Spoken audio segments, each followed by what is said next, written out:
She was 19 and had just been thrown out. No family, no savings, just $10 to her name. When she found the government listing for a decommissioned fire station in a town she'd never heard of, she claimed it for $10.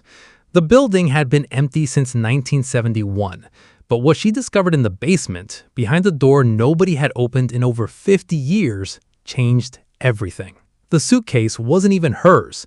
It belonged to a girl she'd worked with at a grocery store 3 months earlier. The zipper was broken, one wheel dragged sideways, and at 19 years old, standing beside a highway outside a town she had spent her entire life in, it contained everything she owned: a pair of jeans, 3 shirts, a blanket, and $10. The argument with her mother's boyfriend had started over a carton of milk. It ended with him throwing her backpack onto the front lawn. Her mother never came outside, never said goodbye, never called. By sunset, Elena Hart understood something most people spend decades avoiding. Nobody was coming. No rescue, no inheritance, no hidden opportunity. Just a cold roadside bench and the growing realization that she was completely alone. For 3 nights, she slept wherever she could.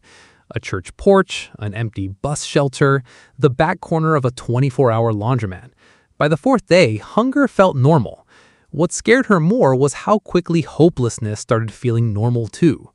That afternoon, she sat inside a public library because it was warm. She wasn't looking for answers. She was looking for a place where nobody would ask her to leave.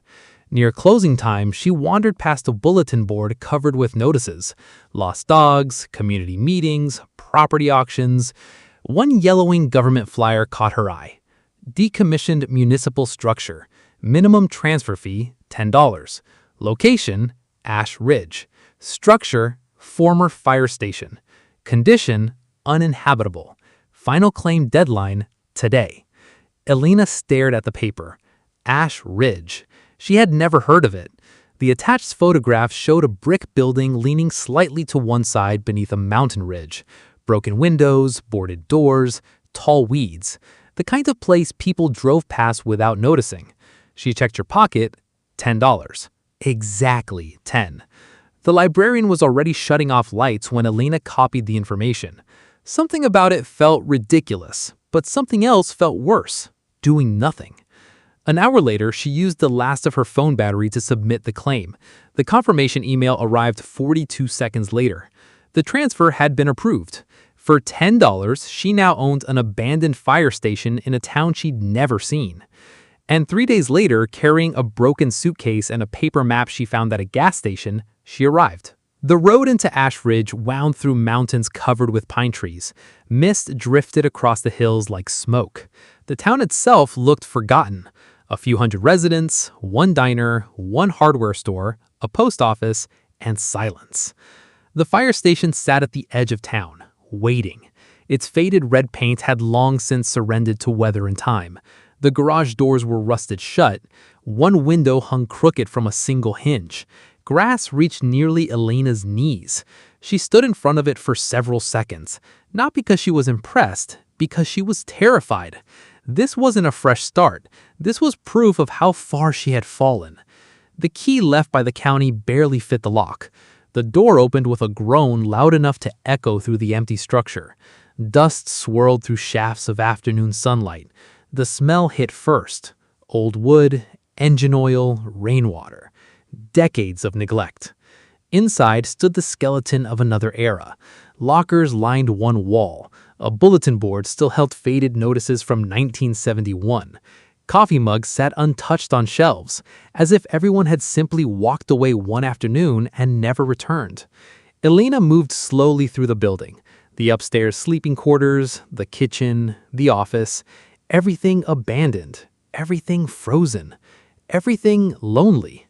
That first night, she spread her blanket across the old chief's office floor. Wind rattled loose metal outside. Rain tapped against broken windows. She ate crackers purchased with the last coins she had left. Then she stared at the ceiling, listening, wondering, questioning every decision that had brought her there.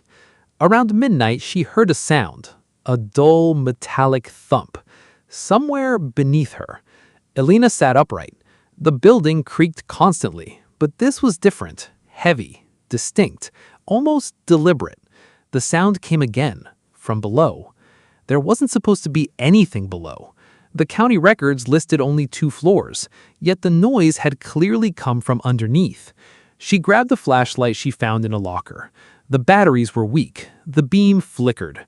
Following the sound, she walked through the dark station, past a garage, past storage rooms, toward the rear of the building. There, behind shelves stacked with rotten equipment, she noticed something strange. A section of wall didn't match the rest. The paint color was different. The bricks were newer, as though someone had sealed off part of the building years ago. The metallic sound came once more, this time directly behind the wall. Elena stepped closer. Her flashlight revealed the outline of a hidden doorway, a doorway someone had deliberately concealed. And when she brushed decades of dust away from the handle, she discovered something that made her heart stop. The door wasn't locked. It had never been opened. But somehow, it wasn't locked, and whatever waited on the other side had been hidden there for more than 50 years. She wrapped her fingers around the handle, then slowly began to turn it. And that's when she saw the first glimpse of what had been waiting in the darkness all this time. If stories like this remind you that there are still good people in the world, take a moment to subscribe and turn on notifications. We share stories every week about ordinary people whose lives deserve to be remembered. And if someone came to mind while you were listening, share this story with them. The handle resisted at first, not because it was locked, because time had glued everything together.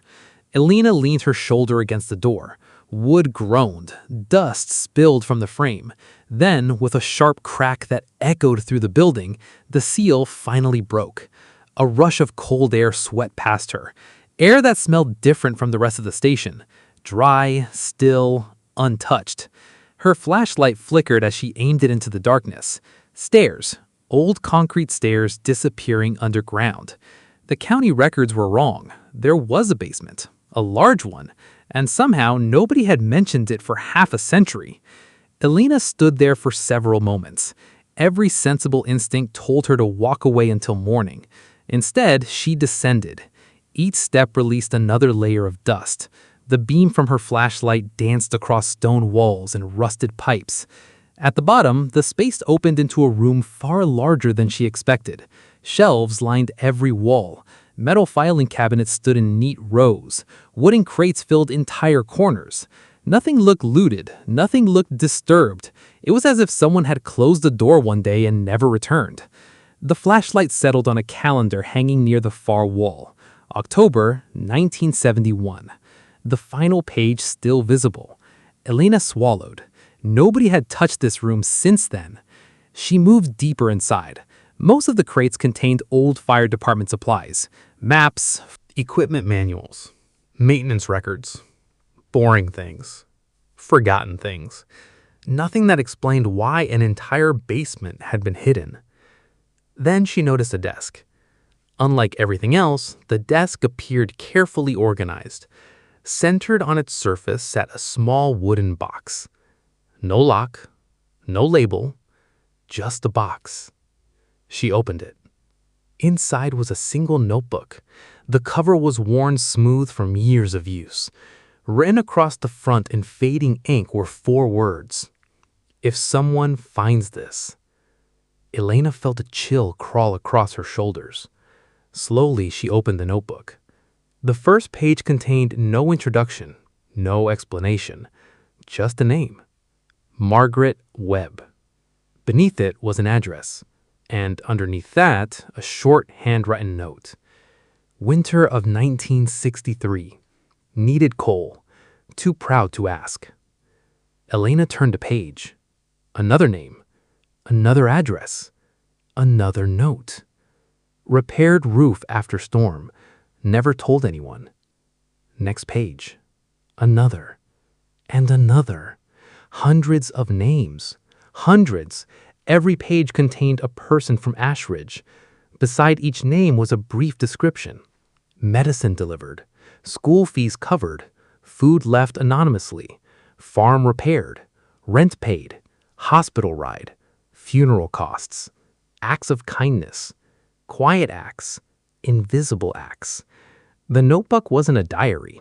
It was a record. A ledger of help. But that only created a bigger question. Who had written it, and why hide it? She continued flipping pages. The entry stretched across decades. The handwriting remained steady, careful, consistent, as if the writer considered every name important. Then she reached the final page. There, written alone in the center, were 7 words. Never let them know it was me. Nothing else. No signature. No explanation. No identity. Only those 7 words. A noise suddenly echoed upstairs. Elena nearly dropped the notebook. Footsteps. Someone had entered the station. She snapped off the flashlight. Darkness swallowed the room. The footsteps moved slowly across the floor above. Heavy. Measured. Not the random noises of an old building. A person. Elena's pulse hammered. She listened. 1 minute passed. Then another. Finally, the footsteps retreated. A vehicle started outside and drove away.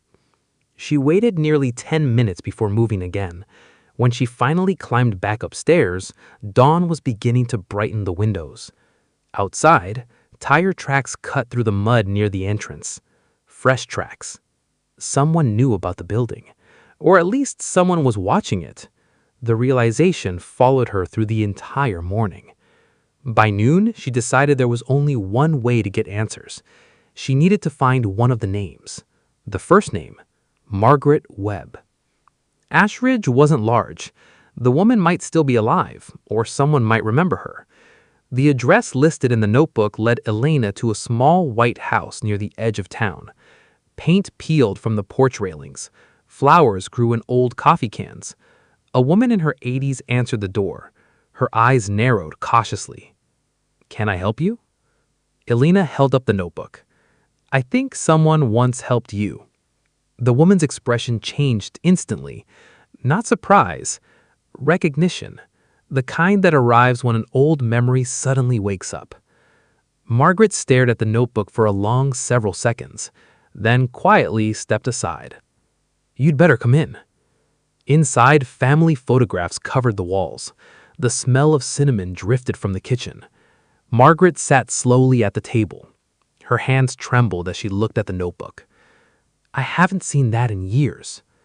Elena leaned forward. "Do you know who wrote it?" Margaret nodded, then shook her head. It was the strangest answer imaginable. "I knew him." She paused. "But nobody really knew him." Elena waited. Margaret's eyes drifted toward the window, toward memories decades old. Finally, she spoke. "When my husband died, I had 3 children and no money." Her voice softened. The winter was brutal. She smiled sadly. "One morning I woke up and found enough coal stacked beside the house to keep us warm for 2 months." Elena glanced at the notebook. "Who brought it?" Margaret looked directly at her. "That's the mystery." She pointed toward the fire station. "Because the man everyone in town called a failure somehow kept showing up exactly when people needed help." Elena's breath catch. "The fire chief?" Margaret nodded. Arthur Hale. The name meant nothing to Elena, but the look on Margaret's face did. Respect, affection, and regret. "People laughed at Arthur," Margaret said quietly. "They thought he was strange." She looked back at the notebook. They were wrong. Elena stared at the pages. Hundreds of names, hundreds of stories, and suddenly one question became impossible to ignore. If Arthur Hale had helped so many people, why had nobody remembered him that way?